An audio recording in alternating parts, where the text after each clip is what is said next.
Hey, what's up, Palm Valley Church? It is so great to be here together with you as we continue our series, How to Lead. You know, I remember this memory several months ago, and it relates to this concept of how to do something. My daughter, Ivana, she came to me and she said, Dad, I want to learn how to ride my bike without training wheels. Now, this was a really big moment for my daughter, Ivana, because some of her friends had recently told her that they learned how to ride their bike without training wheels. And so my daughter, she's competitive, and she's like, Dad, I need to learn how to do this. Now, as a parent, you could probably relate to me. Like, we love when our kids will come to us and they'll say that they want to learn how to cook something, or they want to learn how to do something. And in this moment, she wanted to learn how to ride her bike. If you remember doing something, or maybe teaching a kid to do something, go ahead and let us know what you taught your son or daughter to do in the chat below. Just let us know. Was it learning how to ride a bike, or what did they want to learn how to do?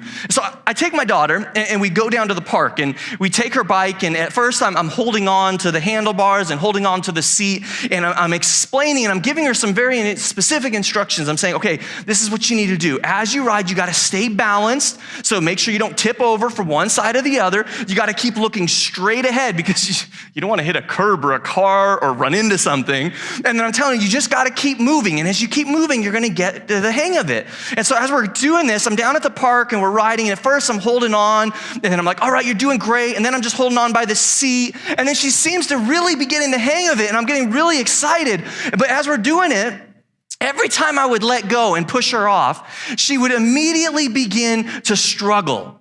She would immediately stop pedaling and begin to fall over. So as her dad, I realized what was going on, and I wanted to give her some instructions and some feedback to help her meet her goal.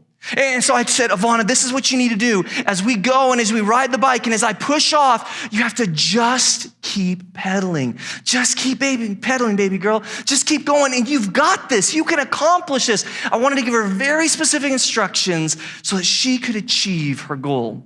I won't forget the moment when it all came together, because we were going along and I was pushing her and we got a little ways, and all of a sudden she was pedaling good. She had her balance down, and then all of a sudden I let go and she was doing really good, and I was so proud. I was just excited inside. And then all of a sudden I let go and she began to ride, and I was like, oh, I got to capture this moment. And I just pulled out my phone and I began to videotape it. And as I saw her come around the curve, what I heard her saying made me just well up with joy inside. Go ahead and check it out. Just keep pedaling. Just keep pedaling. Just keep pedaling. I love that video because it reminds me, my daughter had a goal. She wanted to learn how to ride her bike without training wheels. I, as her father, had this opportunity as a leader in her life to give her instruction and feedback that would allow her to achieve her goal. That's exactly what we're going to be talking about here today. As a leader, we have been given the opportunity to provide instruction and feedback. Let's pray together. God, I am asking that in this moment that you will be instructing us, that you will be giving us feedback through your Holy Spirit to prepare us for the purpose that you've given us, that you, as you send us out, that God, we will be used by you to be the leaders you created us to be. God, prepare our hearts and minds for the truth that you want to teach us today. It's in your name we pray. Amen. You know, I'm excited this specific weekend because at Service, we are full of small business owners.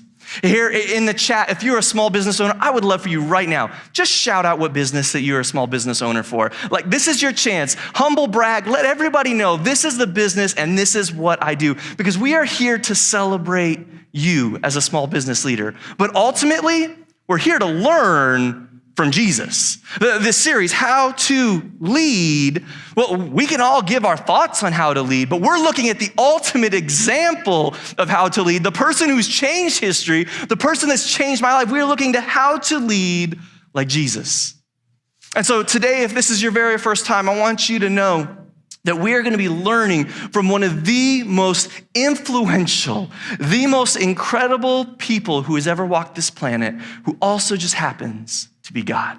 I I want us to look at this story where we see Jesus leading some very close followers of his. It kind of takes place, they're on the side of this mountain, and there's 5,000 people who Jesus has just miraculously fed. He's provided from 5 loaves and 2 fishes food to feed all of these entire people. Now, as he's fed all of these people, he comes to his disciples and he tells them, hey, disciples, this is what I need you to do. We can find it in Matthew chapter 14. We're going to look at verse 23 where Jesus shares this with them. And he says this, Jesus insists that his disciples get back into the boat that they had just used to come over to this location and cross over to the other side of the lake. Now, the lake that he's talking about is the Sea of Galilee. So Jesus, right here in this moment, he's saying, I want you, my followers, my disciples, I want you to get back in the boat that we came here on, and I want you to go across the lake so that you can go get some rest, you can go back to the city, and I'm gonna stay here, I'm gonna deal with everything that's going on here, I'm gonna spend some time in prayer, but he gives them some very specific instructions in what they're supposed to do.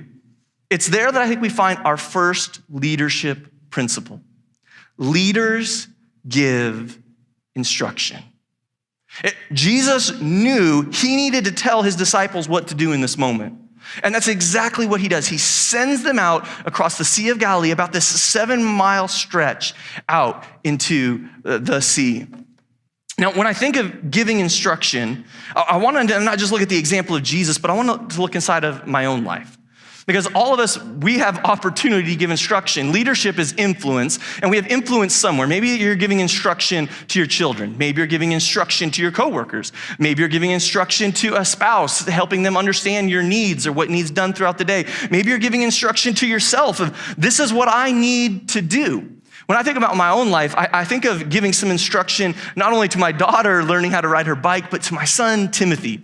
Like, one of the things I really enjoy doing is going in our backyard and just taking care of our grass, taking care of all of our bushes. And so in our yard, we have these bushes, they have those red flowers on them. You guys know what I'm talking about? Like, they have the red leaves. They are like, they're the worst bushes ever. The leaves, they just blow everywhere. They get in your house. They never stop growing. These things grow like a weed. I don't know why they're not classified as a weed, not a bush, but these things just are constantly growing. And so I'm always over there trimming them. And one day my son, he comes and he says, hey, Dad, I would love to help you. And I'm like, jackpot, let's go. Okay. So I give him these sharp tree trimmers.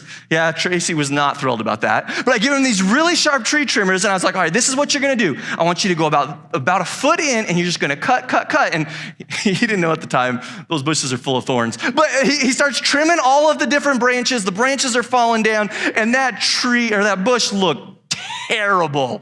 Like, oh my goodness, like it was lopsided and somewhere up here and somewhere down here, but this is the fun part. I had given him instruction in what to do.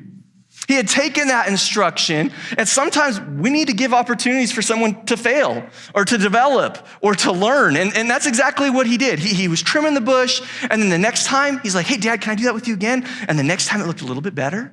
And then the next time I was like, shoot, I don't even need to do this anymore. Hey, Tim, can you go trim the bush for me? And so he's going out in the backyard, he's trimming the bush for me. Then guess what happened? He goes and he's like, hey, Grandma, want me to trim your bushes for you? And so he goes over to his grandma's house and he's trimming the bush that's in my grandma's front yard. And it was so cool to see how by giving him instructions and giving him an opportunity, he had developed confidence and ability. One of my favorite examples of this inside of the workplace has been here at Palm Valley Church. Like, I am so thankful that we are a generous church. And we're not just generous in resources, but we're generous in opportunities and instruction. We have this program called our internship program. And the internship program is basically an opportunity for someone who says they feel led or called into ministry to take some time out of their life to be instructed and prepared and given opportunities to succeed and to fail and to go out and to become what God has called them into. And so over the last 5 years, I've had this opportunity of year after year of overseeing interns. And one of the most important things when you bring on a new member of your team is giving them that instruction. They don't know what they don't know at this point. They don't know what exactly to expect in the workplace. And as you bring people onto your team, as you raise up your children, as you enter into a marriage, one of the most important principles that we need to demonstrate as leaders is we need to give instruction. So as the disciples, as they're heading out across the water, and they're in the boat and they're heading out across the water, we read and we can pick up the story there. After Jesus sends them home, he goes up into the hills, and it says this: he went up to the hills by himself to pray. Night fell there while he was alone. See, one of the cool things is, as Jesus is up and the Sea of Galilee is below, Jesus can probably look down and see the Sea of Galilee. So he's seeing the disciples as they're heading back out across, and this is what it says takes place. Meanwhile, the disciples were in trouble. They were far away from the land, and as they are there, a storm and wind rises up. Now, one of the things that is frustrating me and confused me about this specific account and this eyewitness account is, remember, it was only about 7 miles. Like, I had to do some research because I don't spend time on boats. Mark Grohocky does that. But I don't spend time on boats, and we live in the desert. And so I have no idea, well, how fast do boats actually move? And so what do? You go to Google, right? How fast do boats go? And so I look it up, and it says that boats, when you row a boat, it goes approximately 3 to 4 miles per hour. All right. That means they should have crossed in 2 hours. When you sail, it's 4 to 7 miles per hour. So I'm trying to figure this out. And then when you look, you can read in the other account in John chapter 6, it says that the disciples, after Jesus had given them instructions to lead, what did they do? It says that they waited for him on the shore. Wait, Jesus said to go. The disciples decided to stay. Now finally they went, and now they're beginning to experience trouble. The waves are beginning to crash against their boat. They're beginning to feel overwhelmed by the resistance that they're experiencing. I don't know about you guys, but that's exactly how this last year has felt for me. It has felt like waves were smashing against my family, that waves were smashing against my career, that I was beginning to question and wrestle with. God, have you called me to lead my family? God, how am I supposed to lead my wife when she's completely exhausted from having the kids at home? God, how am I supposed to lead when I was questioned and challenged inside of areas? And maybe you're here today, and that's exactly how you're feeling. You're watching this video, and as you watch it, you're being overwhelmed with discouragement and frustration because your entire life just feels like it's caught in this storm.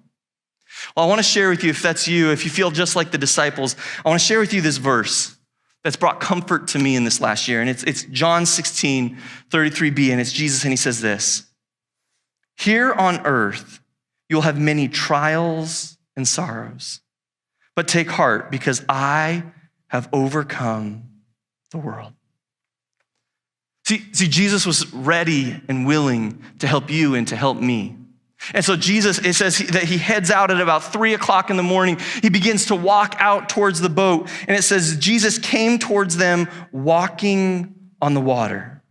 When the disciples see him walking on the water, they're terrified. In their fear, they cry out, "It's a ghost." Now, remember, these are the disciples. Half of them were career fishermen. Just the night before, they had spent the entire day with Jesus. And yet they're terrified in this moment, and they think they're seeing a ghost. How many times have they seen a ghost? They didn't recognize that it was Jesus who was coming to them. And Jesus speaks to them and he says this: don't be afraid. Take courage. I'm here. This leads us to the second leadership principle, that not only do we need to give instructions to others, but we need to know our people. Jesus knew the emotions his disciples were feeling right there in the boat. He knew what was about to take place, and he says this, he says, don't be afraid. If I'm gonna be in a healthy relationship, leading people in the workplace, I need to know the people I'm leading. If I wanna have a healthy marriage, I need to know my spouse. And in this last season, my spouse has been exhausted. And I've needed to know when I need to come home and encourage and comfort and support her. Sometimes each person that we lead is gonna receive feedback and instruction in different ways, and we need to know that. We need to know who receives encouragement one way and who needs feedback and coaching in a different way. We need to give instruction, and then we need to know our people, because each person's gonna respond differently. In fact, that's exactly what we see right here in this eyewitness account as we're hearing about Jesus, because Peter, he responds differently than all the other disciples. That Peter sees Jesus walking up and he responds, and this is what Peter says. He says, "Lord, if it's really you, tell me to come to you walking on the water." I love this. Peter is the entrepreneur. Peter is the courageous leader. Peter's like, if that's you, Jesus, then I want to be right there with you. I want to walk out on this water. And Jesus responds to him and he says, "Yes, come." Jesus continues to create opportunities for the people that he's investing in, and he invites him out into the water. And so Peter went over the side of the boat and he walked on the water towards Jesus. But when he sees the waves, when he feels the water beneath his feet, he begins to doubt and he begins to sink. He cries out, "Save me, Lord." And Jesus immediately reaches out, he grabs him and he says this, "You have so little faith. Why did you doubt me?" Then they climb back together into the boat. I want us to just stop for a second, and I want us to realize not only did a miraculous experience just take place in Peter's life, but Jesus just demonstrated a very important leadership principle as well. You see, Jesus didn't say, "Oh, Peter, you're sinking again." Grab his hand and lift him right back up and say nothing. Jesus doesn't say, "Oh, Peter," he picks him up. He says, "Wow, you walked 3 steps further than anybody else has ever walked on water. Good job, Peter." No, Jesus looks at him and he says very specifically 2 things that are going to prepare Peter, not only in this moment, but for the rest of his life. He says this, he says, "You have so little faith. Why did you doubt me?" This is going to prepare Peter not only for this moment, but for the rest of his life as he's going to continue to wrestle with this struggle, because this leadership principle Jesus demonstrates right here is that leaders provide feedback. Jesus was right there. He reaches out, he rescues Peter, he lifts him up, he performs the miraculous, but he doesn't leave it there. So many times we're tempted to just stop, right? We see something take place inside of our business. We see something that our children are doing. We see something and we know in that moment we need to speak up. We need to speak into their future. We need to speak into their potential. We need to speak into the situation. And instead we just pull back and reserve. And Jesus doesn't do that. He steps into it. He provides this feedback. He speaks into Peter's life and he says, "Why, Peter? Why did you doubt me? Have I not been faithful?" And this is a challenge that each and every one of us face. We must be willing to provide feedback. I mean, it happens every single day, right? Like you're driving down the road, going a little bit too slow, and somebody goes flying past you, lays on their horn, or maybe they wave very politely hi as they drive by. I mean, we're used to people providing feedback on the highway. We walk into the room, we just got home from work, and there is someone waiting there reminding us we are a little bit late and we forgot something. There's feedback being provided. We come and we walk through the door and we get into a meeting and our boss is sitting there and he checks his watch. He's providing feedback. See, feedback is normal. It happens in every different area of our life. Like sometimes it's good. Sometimes it's affirming us. Sometimes it's instructing us. Sometimes it's correcting us. Jesus took this moment to correct Peter. Feedback is essential if we want to allow people to achieve the goals that we have set out for them or that they have set for themselves. Leaders provide feedback. One of my preparation of this, I read some books, and then inside of that, I also listened to some podcasts. Because inside of this topic, I was like, I want to look to some people who are established leaders in this area that not only can give instruction, but can help me develop and grow. And one of those places that I like to go to is I really enjoy following the Craig Groeschel Leadership Podcast. If you're a leader and you want to be a developing, growing leader, I would encourage you to check out his podcast. And he actually has 2 podcasts on this exact principle of giving feedback. And there's a line that he says inside of there, and I want to mention it because I think it's so good. He says this: separate the do from the who. See, when we're giving feedback, We should not be attacking the person. Separate the do. We should give feedback about what they're doing, not about who they are. Separate the do from the who. And what's even harder is in our own life to realize that we're receiving feedback about something we've done, not about who we are. These principles, if we want to lead people into their potential, we want to lead healthy organizations, healthy families, are so important. So I want to give you right now a very specific challenge, and this is the challenge. Identify an area to grow in. Is it instruction? Is it knowing people? Is it in providing feedback? These are all three principles that have to be present in our marriages, in our families, in our careers, in our businesses. And so I want you to identify one of those. And this is what I want you to do. There are so many sources. We can look to the Bible, to the eyewitness accounts and learn from Jesus, but we can go beyond that. We can learn something specific to our industry, something specific to our situation. And so I want to encourage you, if it is, you say, I need to learn how to give more specific instruction. If you say, I need to learn how to get to know people better, I need to know how to give relevant and real-time feedback. Decide what that is today. Identify that right now. Write it in the chat below. Send yourself a text. Send yourself an email. Identify what that is. And I'm going to encourage you to do one thing. Find a book. Find a podcast. Find a mentor that can help you develop in that specific area. You see, we need to be able to identify our deficiencies as leaders. And yes, look to Jesus, but also invest the time to receive feedback that's going to help us grow. And I'm so excited because we're actually about to receive some feedback right now. We have invited someone who is a small business owner to come and share with us a little bit about these principles that they've experienced. And so would you guys give a welcome in the chat and welcome my friend, Pastor Denton Ross. Welcome, Denton. It is so good to have you, sir. Thank you, Ben. I appreciate you. Hello, online church family. Good to be with you today. Hey, Denton, could you share with everybody, maybe you haven't met some of the folks, they're all around the country and around the world. Can you share with them who you are and what kind of small business you own? Yeah, for sure. So I'm usually out at the Buckeye campus, not on the online campus, and I'm one of the pastors out there. But what I do on the side, I guess you could say, is myself, my stepdad, and my brother and our spouses run a small business. We have Arizona Dairy Company, which is on the east side of Phoenix. We grow some crops on the west side and have a small cow-calf operation up north. I love that because here at Palm Valley Church, we're so thankful that we have so many different small business owners like yourself that are not only attending, but serving, part of the staff, like investing in so many different ways. But I think you bring so much credibility to this topic and not only to what we should do, but experience as well. And so would you just share with us maybe a time when you'd say, this is why instruction and giving correct instruction is so important?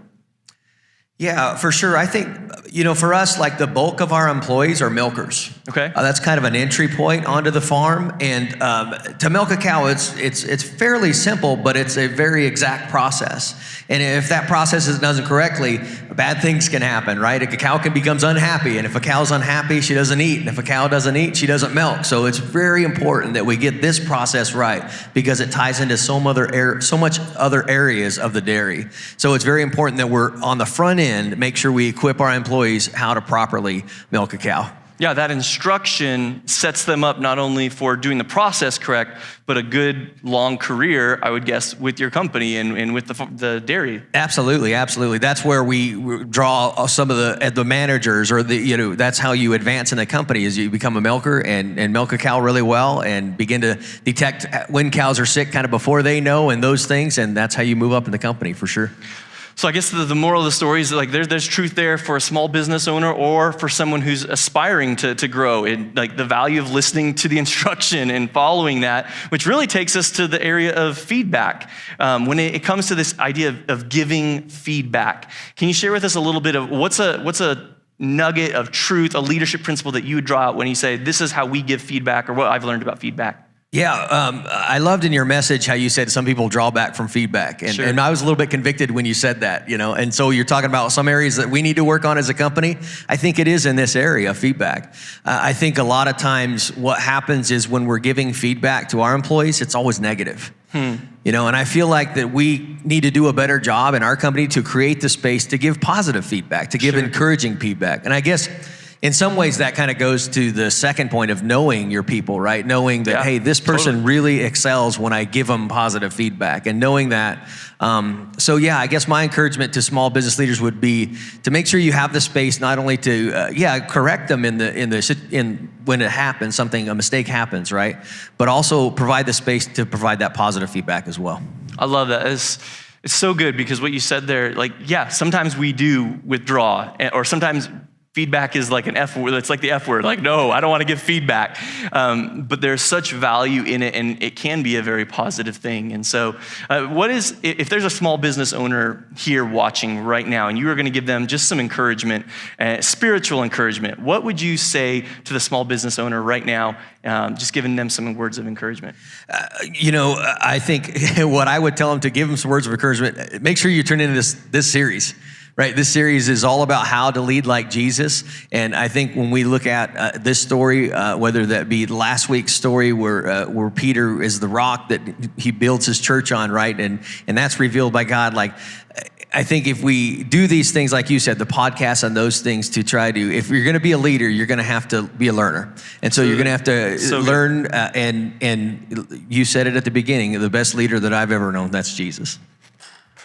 Hey, can we just thank Denton for coming and sharing with us today? If you're in the chat, just drop a clapping emoji. You know what? I'm so thankful for Denton and his sharing those truths with us. And if you are here today and you are a small business owner, we want to celebrate you. Thank you for watching service. Thank you for joining us today. And so one of the things that we want to do is we would love to be able to pray specifically for your small business. We would love to lift not only you, but your business, your employees, your clients up in prayer. And so we would love for you to go right now to palmvalley.org/connectingpoint. There you can let us know that you attended service today, and we would love to give a gift to you. We would love to extend prayers for you, because we want you to know here at Palm Valley Church, you matter so much. We are so thankful for you. And in a series like this, where we're talking about leadership, we want to be lifting you up in prayer and celebrating you. And so today, let's take the opportunity to give instruction, to know people, and to provide valuable feedback. Church, we love you. I'm so excited to see what God's going to do through your leadership.